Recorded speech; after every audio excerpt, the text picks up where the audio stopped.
Okay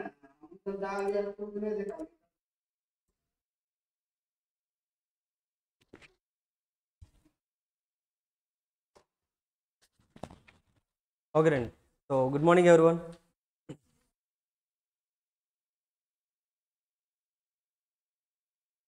లా మీకు like a chapter జరుగుతుందండి at present?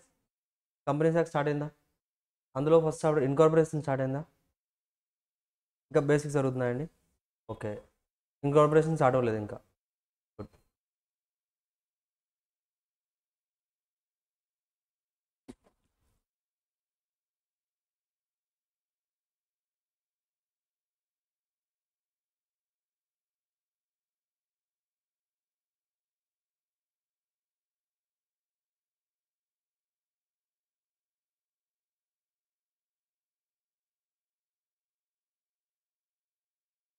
Syllabus గుర్తుందా అండి మీకు? లా టోటల్ సిలబస్ ఏముంటుంది అనేది ఫస్ట్ క్లాస్లో నేను లా ఇంట్రడక్షన్ ఇచ్చాను మీకు.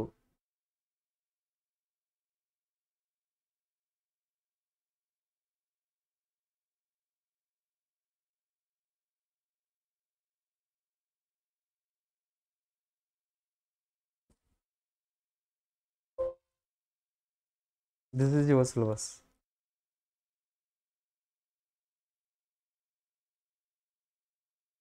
ఓకేనండి.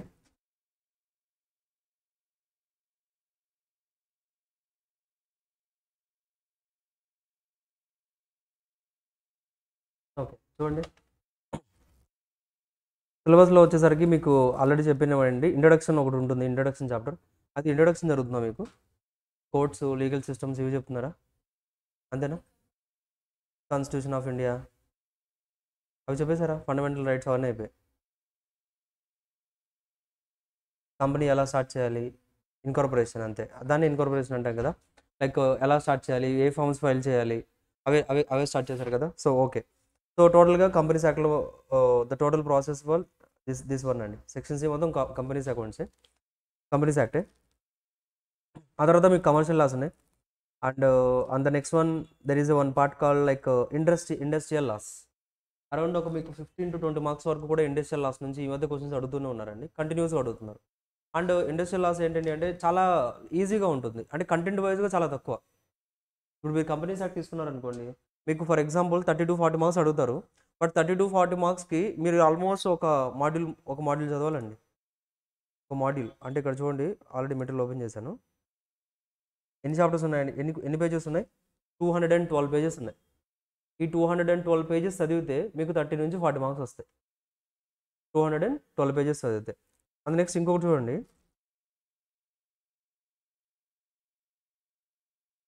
ఇండస్ట్రియల్ లాస్ ఉందండి. అంటే ఇండస్ట్రియల్ లాస్ అంటే లైక్ ఇక్కడే మనకి ఫ్యాక్టరీస్ పేమెంట్ ఇవి 196 నుంచి 280 వరకు. ఎన్ని పేజెస్ ఉందండి? ఆల్మోస్ట్ ఒక 90 పేజెస్ 80 పేజెస్ ఉంది అంతే. 80 పేజెస్ అంతేనా? 80 పేజెస్ చదివితే you will get 20 marks. 80 pages చదివితే 20 మార్క్స్ వస్తుంది. 200 పేజెస్ పైన చదివితే మీకు 30-40 కంటే ఎక్కువ రావండి. అర్థవుతుందా? సో అంటే లైక్ ఇక్కడ ఇదంతా కూడా ఏంటి, మళ్ళీ కంబైన్డ్ యాక్ట్ అంతా కూడా మీకు కంటిన్యూస్గా కంబైన్ చేసుకుంటూ ఉంటుంది. క్వశ్చన్ అనేది మిమ్మల్ని ఒక చాప్టర్, ఒక 2-3 చాప్టర్స్ కంబైన్ చేసుకుంటూ అడగచ్చు. ఎందుకని అంటే అంత కంపెనీస్ యాక్టే కదా, అంత companies act. And companies act చాలా ఇంపార్టెంట్. అది ఇంపార్టెంట్ అనట్లేదండి నేను, చాలా ఇంపార్టెంట్. కంపెనీస్ యాక్ట్ మీకు ఇంటర్లో వస్తుంది, ఫైనల్లో కూడా వస్తుంది. అదవుతుందా? అంటే కంపెనీస్ యాక్ట్ ఇక్కడ మీకు ఫర్ ఎగ్జాంపుల్ 150 సెక్షన్స్ కంప్లీట్ అయిపోయి అనుకోండి, 151 సెక్షన్ మీకు ఫైనల్లో స్టార్ట్ అవుతుంది. అంటే కంపెనీస్ యాక్ట్ అనేది చాలా important after you qualify also. మీరు క్వాలిఫై అయిన తర్వాత కూడా మీరు రెగ్యులర్గా చెక్ చేసేది కంపెనీస్ యాక్టే. అదవుతుందండి. సో కంపెనీస్ యాక్ట్ చాలా ఇంపార్టెంట్. బట్ ఎగ్జామ్లో మనం కొంత స్ట్రాటజీ ఫాలో అవ్వాలి కదా. సో అల్టిమేట్గా ఎగ్జామ్ క్వాలిఫై అవ్వాలి. సో దట్స్ వై ఇక్కడ ఇన్వెస్ట్ చేసే టైం కంటే కూడా ఇంకొంచెం తక్కువ టైం ఇన్వెస్ట్ చేసినా కానీ ఇండస్ట్రియల్ లాస్ కంప్లీట్ అయిపోతాయి. అదవుతుందా? So because relatively less in నెంబర్గా చూసుకుంటే తక్కువ చాప్టర్స్. అండ్ పేజెస్ కూడా తక్కువ, అంటే కంటెంట్ కూడా తక్కువ ఉంటుంది. బట్ మార్క్స్ అనేది మీకు ఎక్కువ మార్క్స్ రావడానికి ఛాన్స్ ఉంటుంది. So that's why industrial laws అనేది చాలా ఇంపార్టెంట్ అండి. మనకి టోటల్గా ఇండస్ట్రియల్ లాస్లో ఫ్యాక్టరీస్ యాక్ట్ ఉందండి. Factories act 1948. ఆ తర్వాత పేమెంట్ ఆఫ్ గ్రాట్యుటీ యాక్ట్ 1972. ఆ తర్వాత employee provident fund and miscellaneous provisions act 1952 and employee state insurance act 1948 and the code on wages 2019. ఆ ఇయర్స్ ఏంటో తెలుసా? పక్కన ఆ ఇయర్స్ ఉంటాయి. ఆ ఇయర్స్ ఏంటండి? దాని మీనింగ్ ఏంటి? That act was enacted on that date. ఆ ఇయర్లో మనకి యాక్ట్ అనేది లైక్ తీసుకురావడం జరిగింది. దాన్నే మనం లైక్ ఇయర్ కింద చదువుకుంటూ వస్తున్నాం. ఓకేనా? అంటే 1948లో ఫ్యాక్టరీస్ యాక్ట్ అనేది ఇంట్రడ్యూస్ చేయడం జరిగిందండి. మనకి ఇండిపెండెన్స్ ఎప్పుడు వచ్చిందండి? ఎగ్జాక్ట్లీ ఇండిపెండెన్స్ వచ్చిన నెక్స్ట్ ఇయర్లో మనకి ఫ్యాక్టరీస్ యాక్ట్ ఫామ్ అయింది. అంటే ఆల్రెడీ ఇంతకుముందు ఉంది, ఫ్యాక్టరీస్ యాక్ట్ ఉన్నాయి ఆల్రెడీ. లైక్ బ్రిటిషర్స్ కూడా కొన్ని యాక్ట్స్ అనేది ఇంప్లిమెంట్ చేశారండి. ఆ యాక్ట్స్ని కూడా మనం కొన్ని తీసుకుంటూ ఉంటాం. ఇప్పుడు ఫర్ ఎగ్జాంపుల్ 1947లో ఇండిపెండెన్స్ వచ్చిందండి మనకి. బట్ ఇండియన్ కాంట్రాక్ట్ యాక్ట్, ఇక్కడ ఇండియన్ కాంట్రాక్ట్ యాక్ట్ ఇయర్ ఎంత ఉంది? 1872. అంటే దాని మీనింగ్ ఏంటండి? బిఫోర్ ఇండిపెండెన్సా? బిఫోర్ ఇండిపెండెన్స్ యాక్ట్ అది. కానీ ఇప్పుడు కూడా మనం ఫాలో అవుతున్నాం. అంటే బిఫోర్ ఇండిపెండెన్స్ అంటే బ్రిటిషర్స్ ఫ్రేమ్ చేశారు, అది బ్రిటిషర్స్ రాశారు ఆ యాక్ట్ అంతా కూడా. కానీ ఆ ప్రొవిజన్స్ అనేది చాలా కరెక్ట్గా ఉండడం వల్ల మన ఇండియాకి తగ్గట్టుగా, మన కాన్స్టిట్యూషన్ తగ్గట్టుగా మనం యాస్టీజ్ అది తీసేసుకున్నాం. అవుతుందా?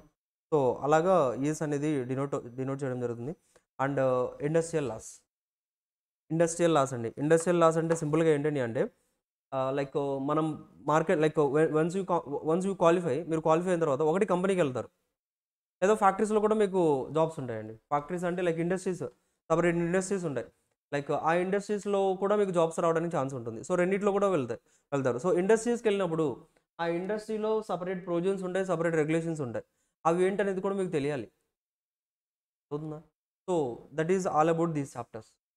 That's why exam point of వ్యూలో అయితే చాలా ఇంపార్టెంట్ అండి. డైరెక్ట్ క్వశ్చన్స్ అడుగుతూ ఉంటారు. అంటే మీకు ఎక్కువ కాంప్లికేషన్ ఉండదు. కంపెనీస్ యాక్ట్లో మీకు బెస్ట్ నాలెడ్జ్ ఉంటేనే మీరు బెస్ట్గా క్వశ్చన్స్ రాయగలరు. అంటే ఇన్డెప్త్గా చదవాలి, ఇన్డెప్త్ అండర్స్టాండింగ్ చేసుకోవాలి కంపెనీస్ యాక్ట్ని. అదే ఇండస్ట్రియల్ లాస్ అనుకోండి, జనరల్గా మీరు చదువుకుని అయిపోతుంది. లాస్ట్ అటెంప్ట్లో ఎగ్జాక్ట్గా డిసెంబర్ 2024లో ఒక క్వశ్చన్ అడిగారండి. Write the like purpose of the gratuity act. అంతే, గ్రాట్యుటీ యాక్ట్ యొక్క పర్పస్ ఏంటి, scope of the factories act ఏంటి, కోడ్ ఆఫ్ వేజెస్లో లైక్ ఇన్సూరెన్స్, ఎంప్లాయీ స్టేట్ ఇన్సూరెన్స్లో బెనిఫిట్స్లో ఏమేమి బెనిఫిట్స్ కవర్ అవుతాయి, అలా సింపుల్ డైరెక్ట్ క్వశ్చన్స్. కంపెనీస్ యాక్ట్లో అలా ఉండదు. మిస్టర్ ఎక్స్ మేనేజింగ్ డైరెక్టర్, ఇతను ఈ యాక్టివిటీస్ చేశారు, దీనివల్ల ఏమవుతుంది, దీనివల్ల అతని పనిష్మెంట్ ఎంత వస్తుంది, అసలు యాక్టివిటీ చేయగలరా లేదా, ఇంత క్వశ్చన్ ఉంటుంది. అంటే అనాలిసిస్ ఎక్కువ చేయాలి కంపెనీస్ యాక్ట్లో. ఇక్కడ డైరెక్ట్ క్వశ్చన్స్. మీరు 10th క్లాస్లో చదువుంటారు కదా, కొన్ని క్వశ్చన్స్ డైరెక్ట్ క్వశ్చన్స్ చదివితే ఆ క్వశ్చన్స్ యాస్టీజ్గా మనం బై హార్ట్ చేసిన మీకు ఎగ్జామ్లో అవే క్వశ్చన్స్ అడుగుతారు, అవే రాసేస్తాం, పెద్ద చేంజ్ ఉండదు. అలాగే ఇండస్ట్రియల్ లాస్ కూడా అలాగే ఉంటుంది. మీరు కొంచెం డైరెక్ట్గా క్వశ్చన్స్ ఏదైతే ఉన్నాయో, కాన్సెప్ట్స్ ఏదైతే ఉన్నాయో అవి కరెక్ట్గా చదవగలిగితే ఈజీగా ఆన్సర్స్ అనేది చేయగలరు. So that's why exam point of వ్యూలో కొంచెం ఇంపార్టెంట్ ఉంటుంది. బట్ కెరీర్ పాయింట్లో కావచ్చు, నాలెడ్జ్ పాయింట్ ఆఫ్ వ్యూలో కావచ్చు, companies act is the exhaustive, ఇక అల్టిమేట్గా. So that's why industrial laws అనేది కొంచెం జాగ్రత్తగా ప్లాన్ చేయండి, you will get the best marks. అయితే చూడండి, అసలు ఫస్ట్ ఆఫ్ ఆల్ ఏమేమి చాప్టర్స్ ఉన్నాయి సార్, అసలు ఏం మనం నేర్చుకోబోతున్నాం అండి అంటే, we have the factories act 1948. Factories act అంటే like this will be applicable to the factories అండి.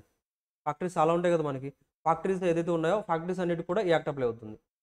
నార్మల్గా ఏంటండి అంటే అసలు ఎలాంటివి ఉంటాయండి అంటే, ఇందులో మీకు భోపాల్ గ్యాస్ లీకేజ్ తెలుసా? భోపాల్లో గ్యాస్ లీకేజ్ జరిగిందండి కొన్ని ఇయర్స్ బ్యాక్, తెలుసా మీకు? ఆల్మోస్ట్ ఇప్పటికి 30-40 ఇయర్స్ అయిపోయింది, అయినా కానీ ఆ యొక్క భోపాల్ గ్యాస్ లీకేజ్ యొక్క ఇంపాక్ట్ ఇప్పుడు కూడా ఉంది. తెలుసా అది? విన్నారు ఎప్పుడన్నా? అసలు ఇలా భోపాల్లో గ్యాస్ లీకేజ్ జరిగిందని తెలుసా అండి? ఒక ఫ్యాక్టరీలో జరిగింది అది. విన్నారా? ఫస్ట్ ఆఫ్ ఆల్ విన్నారు. లైక్ ఒక ఫ్యాక్టరీలో జరిగిందండి ఇది.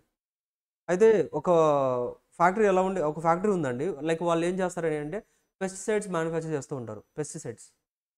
పెస్టిసైడ్స్ అంటే ఇవి మనకి పంటలకు వేస్తూ ఉంటారు కదా, ఆ మందులు తయారు చేస్తూ ఉంటారు. అందులో వాళ్ళు ఒక కెమికల్ యూస్ చేస్తారు, ఎంఐసి అని ఒక కెమికల్ యూస్ చేస్తారు. అయితే యాక్చువల్గా ఆ ఎంఐసి అనే కెమికల్ అనేది కంటైనర్స్లో దాచిపెట్టాలి, లైక్ స్టోర్ చేయాలి. అది వాళ్ళకి ఎప్పుడు కావాలో అప్పుడు కొంత కంటైనర్ నుంచి వెళ్ళిపోతూ ఉంటుంది. దాన్ని బేస్ చేసుకొని వాళ్ళు ఆ కెమికల్ లైక్ పెస్టిసైడ్స్ అనేది రెడీ చేస్తారు. యాక్చువల్గా కంటైనర్స్ ఎంత లోడ్ మెయింటైన్ చేయాలనేది as per the factories act క్లియర్గా ఉంది. కానీ వాళ్ళు ఆ లోడ్ కంటే ఎక్సెస్గా మెయింటైన్ చేస్తారు. ఓకేనా? యాక్చువల్గా లోడ్ ఇప్పుడు ఫర్ ఎగ్జాంపుల్ ఒక 500 లీటర్స్ మెయింటైన్ చేయాలి చెప్పారనుకోండి, వాళ్ళు 800 లీటర్స్ మెయింటైన్ చేస్తారు. అంటే యాక్ట్కి ఓవర్ రేట్ చేస్తూ మెయింటైన్ చేస్తారు. చిన్న డిస్టర్బెన్స్ అండి. లైక్ ఆ కంటైనర్స్లో ఏం కాలేదు, బయట నుంచి ఒక సమ్ గ్యాస్ ఏదో లీక్ అయింది. ఆ లీక్ అనేది కెమికల్ రియాక్షన్ అవ్వడం వల్ల కంటైనర్స్లో ఉన్న గ్యాస్ కూడా క్లబ్ అయిపోయింది దీంతో, మెయిన్ మన గ్యాస్ ఏదైతే లీక్ అయిందో ఆ గ్యాస్ లీక్తో ఆ కంటైనర్స్లో ఉన్న ఎంఐసి ఏదైతే ఉందో అది కూడా మిక్స్ అయిపోయింది. మిక్స్ అయిపోయి it was coming out from the factory నుంచి బయటకు వచ్చేసింది. యాక్చువల్గా ఫ్యాక్టరీ చుట్టుపక్కల మనకి విలేజెస్ ఉంటాయి, టౌన్స్ కాదండి, జస్ట్ చిన్న చిన్న విలేజెస్ ఉంటాయి. విలేజెస్లో ఆల్మోస్ట్ చాలామంది చిన్న చిన్న విలేజెస్ అంటే ఆల్మోస్ట్ ఒక 30,000-40,000 ప్లస్ పీపుల్ ఉంటారండి అక్కడ. అయితే ఆ విలేజ్లో ఏంటండి అంటే ఎగ్జాక్ట్గా మిడ్ నైట్ 12 AM స్టార్ట్ అయిందండి గ్యాస్ లీకేజ్. 12 AMకి అందరూ ఎలా ఉంటారండి, అందరూ లైక్ నిద్రలో ఉన్నారు. వన్స్ ఆ గ్యాస్ లీకేజ్ అయిన తర్వాత ఒక్కసారిగా అందరికీ లైక్ బ్రీతింగ్ ఇష్యూస్ రావడం, లైక్ ఐస్ అంతా కూడా బర్న్ అవ్వడం అలా స్టార్ట్ అయింది. ఎవరికి ఏం అర్థం కావట్లేదు అసలు ఏం జరిగిందో. ఒకసారిగా అందరూ లోకల్లో హాస్పిటల్స్ ఏమి ఉంటే ఒక హాస్పిటల్ ఉంటుంది అంతే. అందరూ లోకల్ హాస్పిటల్కి వెళ్తే ఎక్కడ ట్రీట్మెంట్ జరుగుతుందండి, జరగదు. అక్కడ నుంచి టౌన్కి వెళ్ళాలంటే మళ్ళీ అంబులెన్స్ సర్వీసెస్, రోడ్స్ కరెక్ట్గా ఉండవు. సో చాలా డిస్టర్బెన్సెస్ తర్వాత ఆల్మోస్ట్ 3,000+ మెంబర్స్ ఆ ఒక్క రోజులో చనిపోయారు. 3,000+ మెంబర్స్ చనిపోయారండి. అండ్ ఆ యొక్క గ్యాస్ లీకేజ్ అయిన తర్వాత ఆ ఇంపాక్ట్ అనేది నెక్స్ట్ 2-3 జనరేషన్స్ వరకు ఇప్పుడు కూడా కంటిన్యూ అవుతుంది. అంటే ఆ గ్యాస్ లీకేజ్లో ఎవరికైతే ప్రాబ్లం అయ్యిందో వాళ్ళ యొక్క నెక్స్ట్ జనరేషన్ ఎలా వచ్చేదండి అంటే సమ్ లెగ్ ప్రాబ్లమ్స్ రావడం, లెగ్స్ లేకుండా రావడం, ఐస్ బ్లైండ్ పర్సన్స్ రావడం, లేకపోతే లైక్ ప్రాపర్గా ఫంక్షన్స్ అనేది బాడీలో ఫంక్షన్స్ అనేది ప్రాపర్గా లేకుండా నెక్స్ట్ జనరేషన్స్ చాలా వచ్చేసాయి. అంటే ఇప్పుడు కూడా కంటిన్యూ అవుతుంది, అది ఎండ్ అవ్వలేదు. అంటే అంత రియాక్షన్ ఇచ్చింది. అంత రియాక్షన్ ఇచ్చిన ఆ యొక్క ఏదైతే ఉందో, so like it was changed everything కదా. అక్కడ ప్రాపర్ కంట్రోల్ పెట్టాలి. ఇప్పుడు ప్రాపర్ కంట్రోల్ లేకపోవడం వల్లే అలా జరిగిందండి. ప్రాపర్గా కంట్రోల్ అంటే ఇన్స్పెక్షన్స్ చేయించాలి ఎప్పటికప్పటికి ఫ్యాక్టరీలో మొత్తం కరెక్ట్గా. ఆ కంటైనర్స్ 500 అంటే 500 లీటర్స్ మెయింటైన్ చేయాలి. 800 ఎలా మెయింటైన్ చేశారు? అలా మెయింటైన్ చేశారా లేదా చెక్ చేయడానికి ఒక ఇన్స్పెక్టర్ని అపాయింట్ చేయాలి. అలా ఆ అపాయింట్మెంట్స్ కావచ్చు, లేకపోతే రెగ్యులేషన్స్ కావచ్చు. ఒకసారి అసలు ఈ భోపాల్ యాక్సిడెంట్ జరిగిన తర్వాత ట్రెమెండస్ చేంజెస్ వచ్చాయి. ఫ్యాక్టరీస్ యాక్ట్లో చాలా అమెండ్మెంట్స్ వచ్చాయి. హజార్డియస్ ప్రాసెస్ అని ఒక డెఫినేషన్ ఉంటుంది. ఆ డెఫినేషన్ ఈ భోపాల్ గ్యాస్ యాక్సిడెంట్ జరిగిన తర్వాత మాత్రమే ఫ్యాక్టరీస్ యాక్ట్లో ఇంట్రడ్యూస్ చేయడం జరిగింది. అర్థమవుతుందా? అంటే ఇలా ఒక ఫ్యాక్టరీస్ యాక్ట్ అనేది ఎస్టాబ్లిష్ చేసి అన్ని ఫ్యాక్టరీస్ కూడా విత్ ఇన్ ద టైం లిమిట్లో, విత్ ఇన్ ద రూల్స్లో ఫాలో అవుతున్నారు లేదా, విత్ ఇన్ ద ప్రిస్క్రైబ్డ్ లిమిట్స్లో వర్క్ చేస్తున్నారు లేదా అనేది తెలుసుకోవడానికి, వాళ్ళకి ఇన్స్పెక్షన్స్ చేయడానికి, కంట్రోల్ ఉంచడానికి ఈ యాక్ట్ అనేది ఇంట్రడ్యూస్ చేయడం జరిగింది.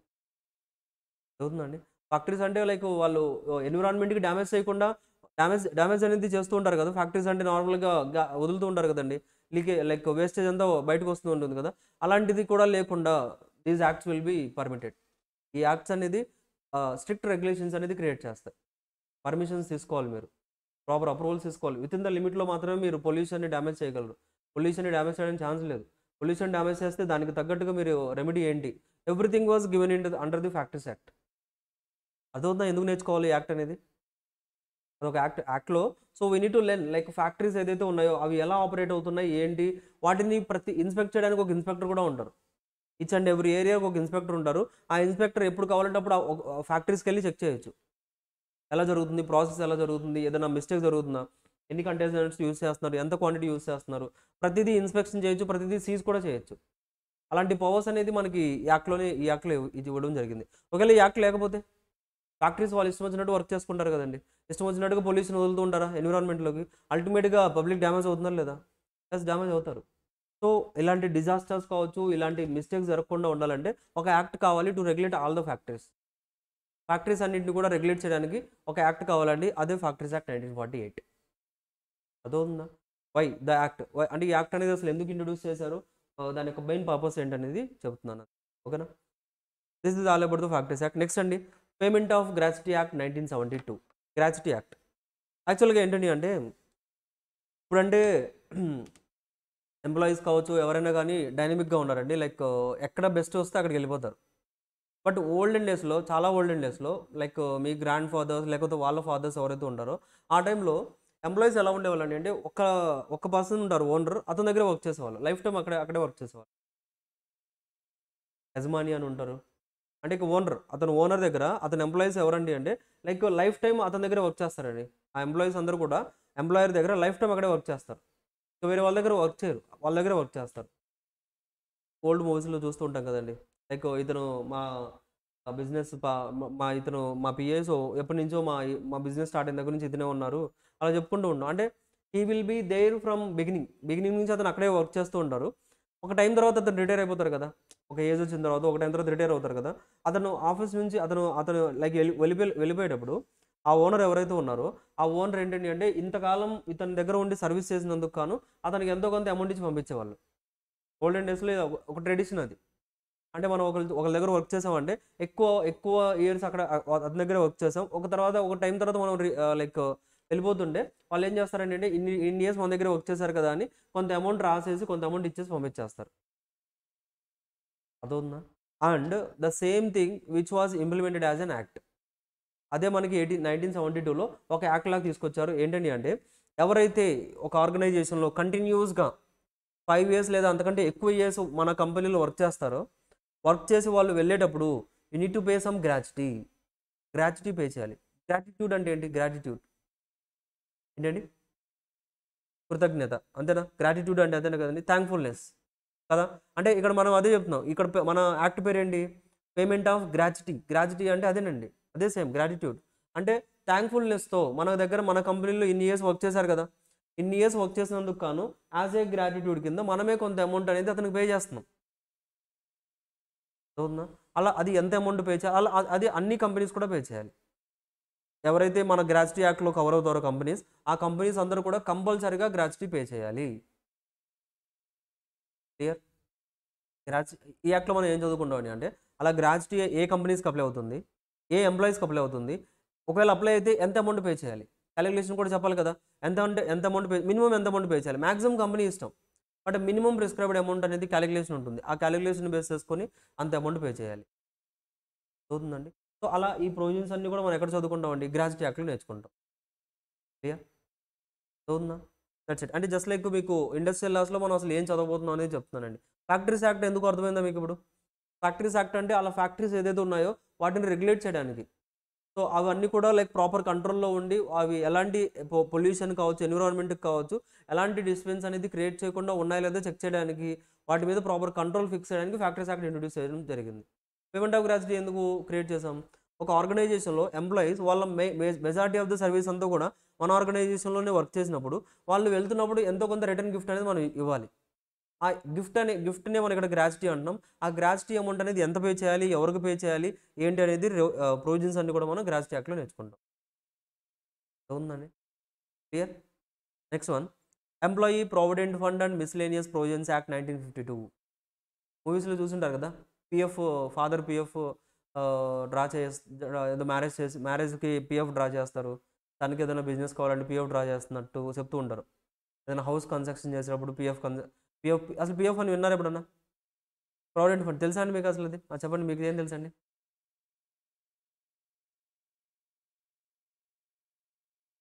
ఉమ్,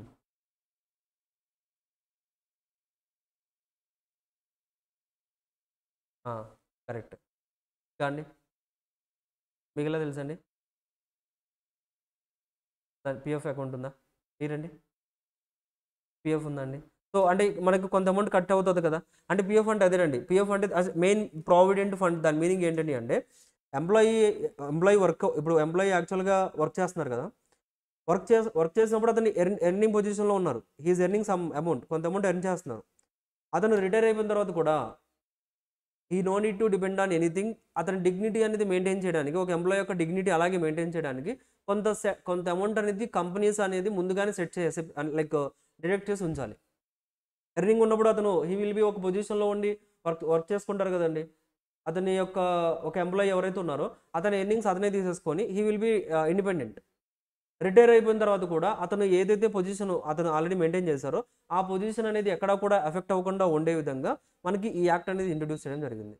ఎంప్లాయీ ప్రావిడెంట్ ఫండ్ అంటే ఒక ఫండ్, ఒక బ్యాలెన్స్ క్రియేట్ చేసి ఎంప్లాయీ శాలరీ నుంచి కొంత కట్ చేస్తాం, employee out of own pockets మనం కూడా కొంత కాంట్రిబ్యూట్ చేస్తాం. కాంట్రిబ్యూట్ చేసేసి ఒక ఫండ్, సెంట్రల్ గవర్నమెంట్ ఫండ్ ఒకటి ఉంటుంది, ఆ ఫండ్లో దాచిపెడతాం.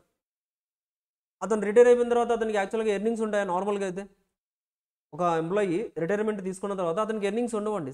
శాలరీ ఇస్తారండి రిటైర్ అయిన తర్వాత? ఇవ్వరు కదా.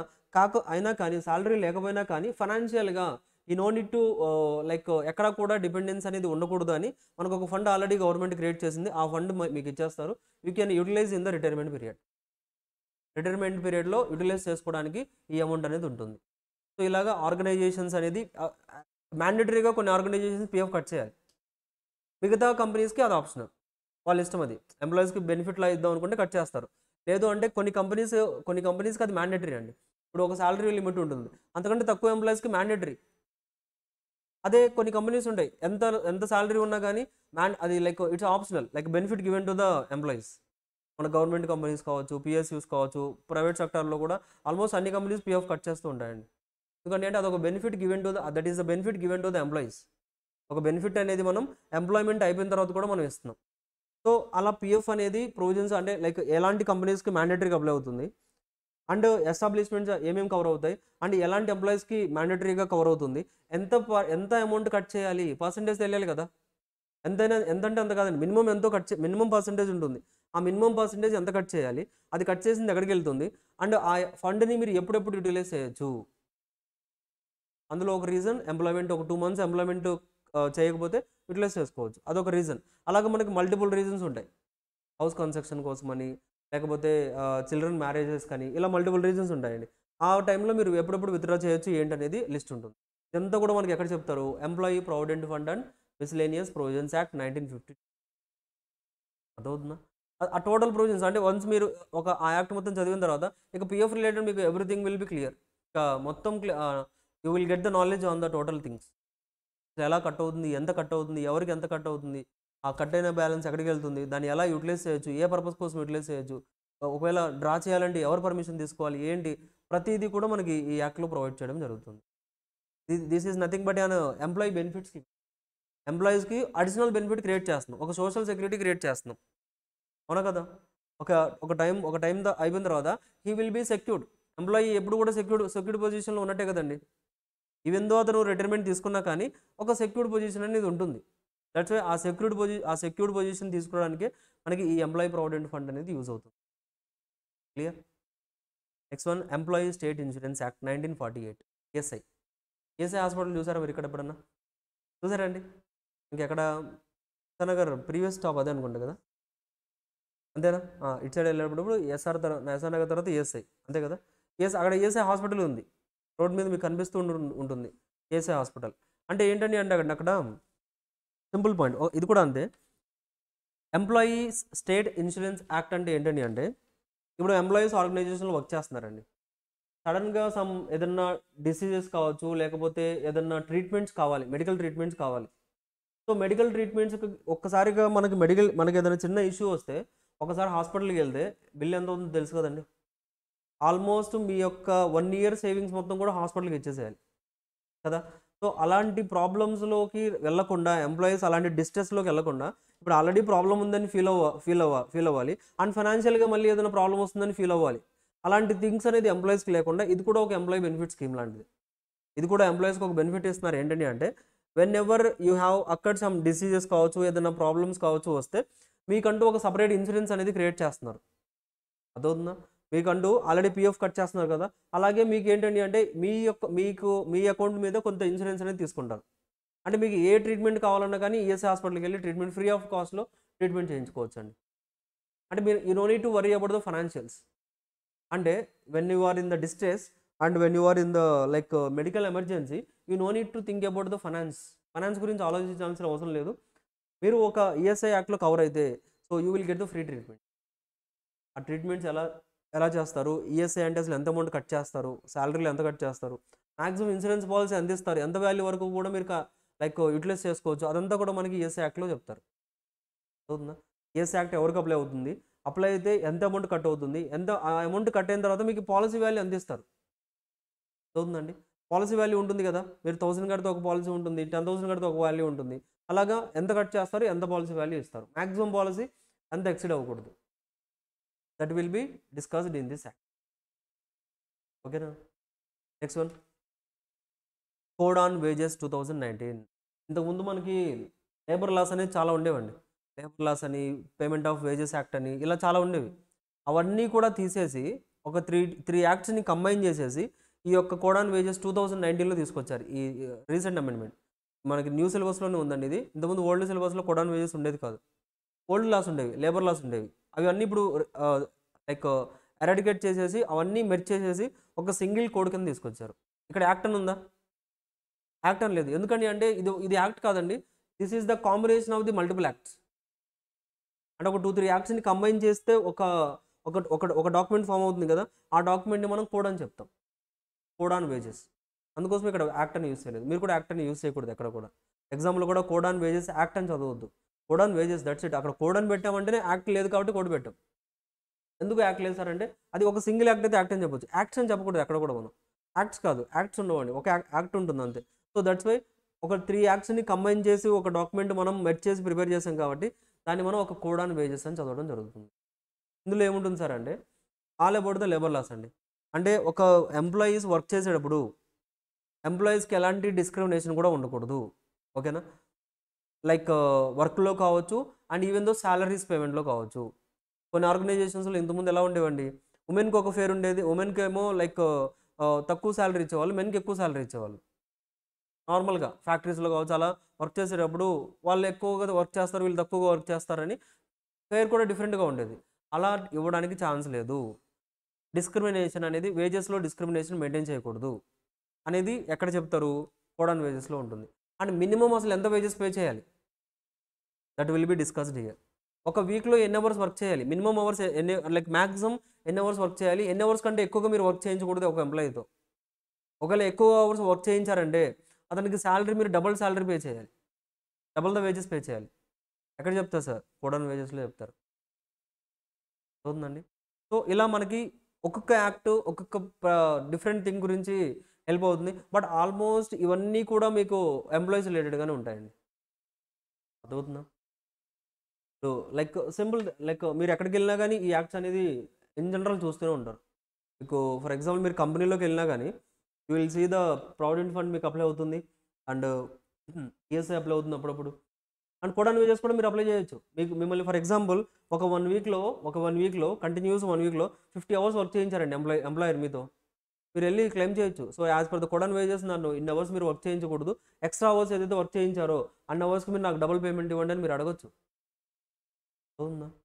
అది అది ఇవన్నీ మీకు అంటే ఒక యాజ్ అన్ ఎంప్లాయీగా కావచ్చు, ఇండస్ట్రీస్లో ఉన్న రూల్స్ ఏంటి, లాస్ ఏంటి మీకు ఎలా తెలుస్తుందండి అంటే when you study all these acts.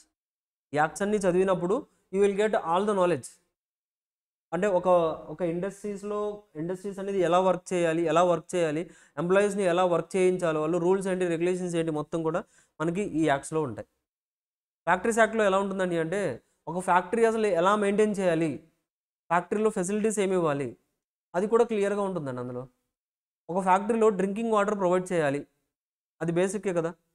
ఆ డ్రింకింగ్ వాటర్ ప్రొవైడ్ చేయాలి అనేది కూడా ఫ్యాక్టరీస్ యాక్ట్లో క్లియర్గా రాసి ఉంటుంది, మనం చదువుతాం అది. డ్రింకింగ్ వాటర్ ప్రొవైడ్ చేయాలి, ఆ డ్రింకింగ్ వాటర్ కూడా లైక్ కొంచెం నీట్ ప్లేస్లో ఉండాలి, అది కూడా ఫ్యాక్టరీస్ యాక్ట్లో చెప్తారు. ఒకవేళ నిజంగా మీకు ఎక్కడైనా ఫ్యాక్టరీలోకి వెళ్ళినప్పుడు డ్రింకింగ్ వాటర్ అంటే లైక్ ఏదైనా ఇండస్ట్రీస్లోకి వెళ్ళినప్పుడు మీకు డ్రింకింగ్ వాటర్ ప్రొవైడ్ చేయకపోతే you can file A case. Water కోసం కేసు ఫైల్ చేయొచ్చండి. అర్థమవుతుందా? ఎందుకండి అంటే that is the basic requirements industries need to follow. కంపల్సరీగా ఆ రిక్వైర్మెంట్స్ అన్ని వాళ్ళు ఫాలో అవ్వాలి. అర్థమవుతుందా? సో అలాగే ఫర్ ఎగ్జాంపుల్ ఏదన్నా మిషన్స్ రన్ అవుతున్నాయి అనుకోండి, ఫ్యాక్టరీలో మిషన్స్ రన్ అవుతున్నాయి అనుకోండి, అక్కడ ఏదైనా ఎక్కువ అంటే లైక్ ఎక్కువ వాల్టేజ్ ఉందనుకోండి, ఎక్కువ అంటే మిషన్స్ అంటే చాలా హీట్లో రన్ అవుతూ ఉంటాయి కదా, ఒకవేళ ఎలక్ట్రిసిటీ ఎక్కువ కన్జంప్షన్ ఉంటే దానికి మెష్ ఒకటి వేయించాలి. అండ్ అక్కడ క్లియర్గా రాయాలి ఇది ఇన్ని వాల్స్ ఉంది, డేంజర్ అని మీరు సింబల్ ఇవ్వాలి. అలా ఏది మీరు ఫాలో అవ్వలేదా యూ విల్ బి లైక్ ఆ ఎంప్లాయర్, ఫ్యాక్టరీ ఓనర్ ఎవరైతే ఉన్నారో అతన్ని తీసుకెళ్ళిపోతారండి, జైలుకి తీసుకెళ్తారు. ఇంత స్ట్రిక్ట్ ప్రొవిజన్స్ ఉంటాయి. ఎందుకు ఎన్ని స్ట్రిక్ట్ ప్రొవిజన్స్ తీసుకొచ్చాం? ఎందుకండి అంటే అక్కడ వర్క్ చేసేది చాలా చాలా ఎంప్లాయీస్, హండ్రెడ్స్ థౌజండ్స్లో ఎంప్లాయీస్ వర్క్ చేస్తారు అక్కడ. అలాంటప్పుడు మీరు ఫెసిలిటీస్ చాలా నీట్గా జాగ్రత్తగా ఉంచాలి. సో ఫెసిలిటీస్ కనుక ప్రాపర్ వేలో ఇవ్వకపోతే దెన్ డ్యామేజ్ జరుగుతుంది. Like what happened in the Bhopal gas లీకేజ్లో అదే జరిగింది. సో ప్రాపర్ థింగ్స్ అనేది మీరు ఉన్న ఇచ్చిన లిమిట్ కంటే కూడా ఎక్సెస్ లిమిట్ మెయింటైన్ చేయడం వల్లే అలా జరిగిందండి. అవునా? So the same thing.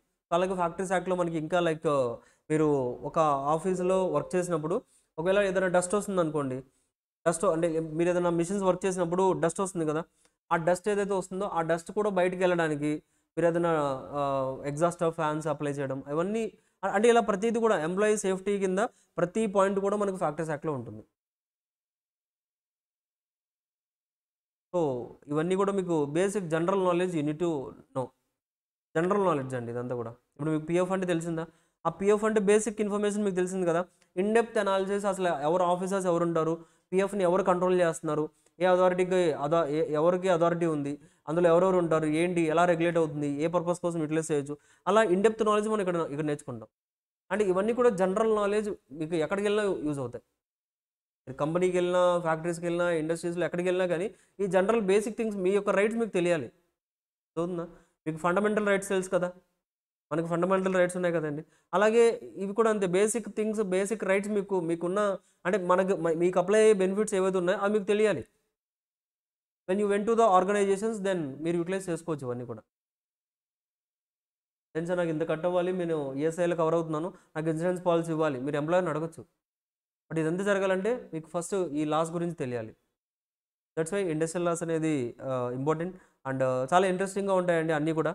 Like చాలా జనరల్ సబ్జెక్ట్. కంపెనీస్ యాక్ట్ అంత డెప్త్గా ఉండవు ప్రొవిజన్స్ అన్నీ కూడా. చాలా జనరల్ అండ్ మీరు రెగ్యులర్గా వింటూ ఉండేవే ఉంటాయి. అవుతుందా? మెడికల్ ఇన్సూరెన్స్ కావచ్చు, యాక్సిడెంట్స్ అంటారు, సాలరీస్ ఎంత పే చేయాలి, గ్రాట్యుటీ అంటే ఆల్రెడీ చెప్పాను నేను మీకు. సో అవుట్ ఆఫ్ గ్రాటిట్యూడ్ కొంత అమౌంట్ మనం పే చేస్తున్నాం. సో ఇలా బేసిక్ థింగ్స్ అన్నీ ఉంటాయి. So will discuss in each and every chapter. ఆ యాక్ట్ వచ్చినప్పుడు ఆ యాక్ట్లో సంబంధించిన థింగ్స్ అన్ని కూడా నేర్చుకుంటూ ఉన్నాం. అండ్ ఫస్ట్ వచ్చేసరికి we are going to start with the, so first one will start with payment of gratuity act 1972. ఓకేనా? ఫస్ట్ యాక్ట్ మనం payment of gratuity act start చేద్దామండి. ఆ తర్వాత ఫ్యాక్టరీస్ యాక్ట్, ఆ తర్వాత ఈపీఎఫ్, ఆ తర్వాత ఈఎస్ఐ, ఆ తర్వాత కోడ్ అండ్ వేజెస్ ఆర్డర్. ఓకేనా?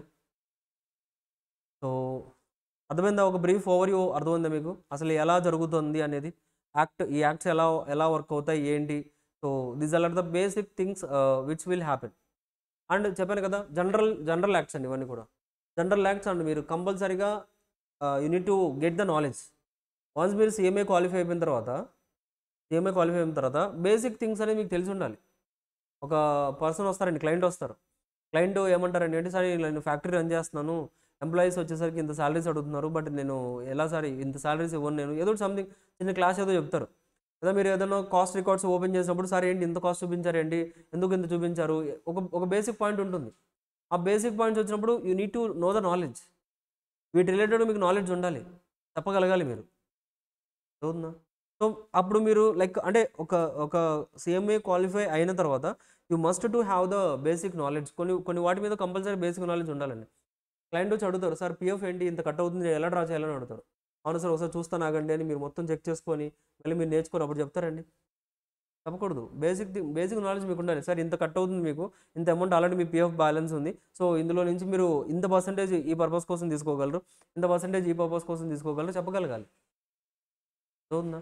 సో అలాగే లైక్ గ్రాట్యుటీ రిలేటెడ్గా కావచ్చు, క్లయింట్స్ వస్తారండి, సార్ నాకు గ్రాట్యుటీ పేమెంట్స్ ఎంత మ్యాక్సిమం ఎంత వస్తుంది, సో ఎంప్లాయర్ ఇంతే అంటున్నారు, బట్ నా ఎస్టిమేషన్ ఎక్కువ రావాలి, సో మీరు క్యాలిక్యులేట్ చేసి చెప్పండి అంటారు. చేయగలగాలి మీరు. అవుతుందా? So the same thing provident fund కావచ్చు, ఇన్సూరెన్స్ కావచ్చు, వేజెస్ కావచ్చు, ఎవ్రీథింగ్ కూడా చాలా జనరల్ యాక్ట్స్ అండి. అండ్ జనరల్ నాలెడ్జ్ లాంటిది. బేసిక్ థింగ్స్ అనేది you need to know. And these are the rights కూడా.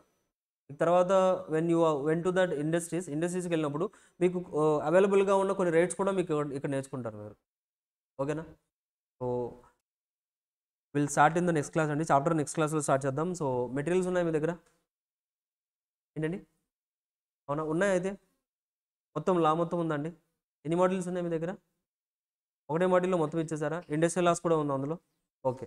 సో ఇండస్ట్రియల్ లాస్ మెటీరియల్ రేపు తెచ్చుకోండి. అండ్ క్లాస్ అయిపోయేటప్పుడు లైక్ ఏదైతే నేను కొన్ని ఇంపార్టెంట్ వర్డింగ్స్ అనేది చెప్తూ ఉంటానండి, అవి హైలైట్ చేసుకోండి. ఎందుకంటే అంటే టోటల్ యాక్ట్లో క్వశ్చన్స్ అడగరు కదండి, కొన్ని పాయింట్స్ అడుగుతారు, అంటే కొన్ని క్వశ్చన్స్ అడుగుతారు. ఆ కొన్ని క్వశ్చన్స్లో ఆ వర్డ్స్ అనేది కంపల్సరీగా పడాలి. ఆ వర్డ్స్ కొన్ని ఉంటే ఆ వర్డ్స్ కంపల్సరీగా పడాలి. ఆ వర్డ్స్ ఉంటేనే మీరు లైక్ ఎగ్జామ్లో మార్క్స్ వస్తాయి. సో దట్స్ వై కొన్ని పాయింట్స్ నేను ఎప్పటికప్పటికి హైలైట్ చేస్తూ ఉంటాను, మీరు కూడా హైలైట్ చేసుకోవాలి అవి. ఓకేనా? సో అంతేనండి. ఏమైనా డౌట్స్ ఉన్నాయా ఇందులో? Any doubts? Clear? So that's it అండి. సో టుమారో సెషన్లో will start with payment of gratuity act.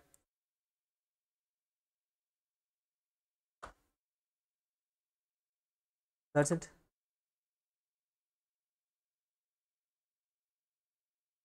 Thanks everyone. We'll meet in the next class. Bye.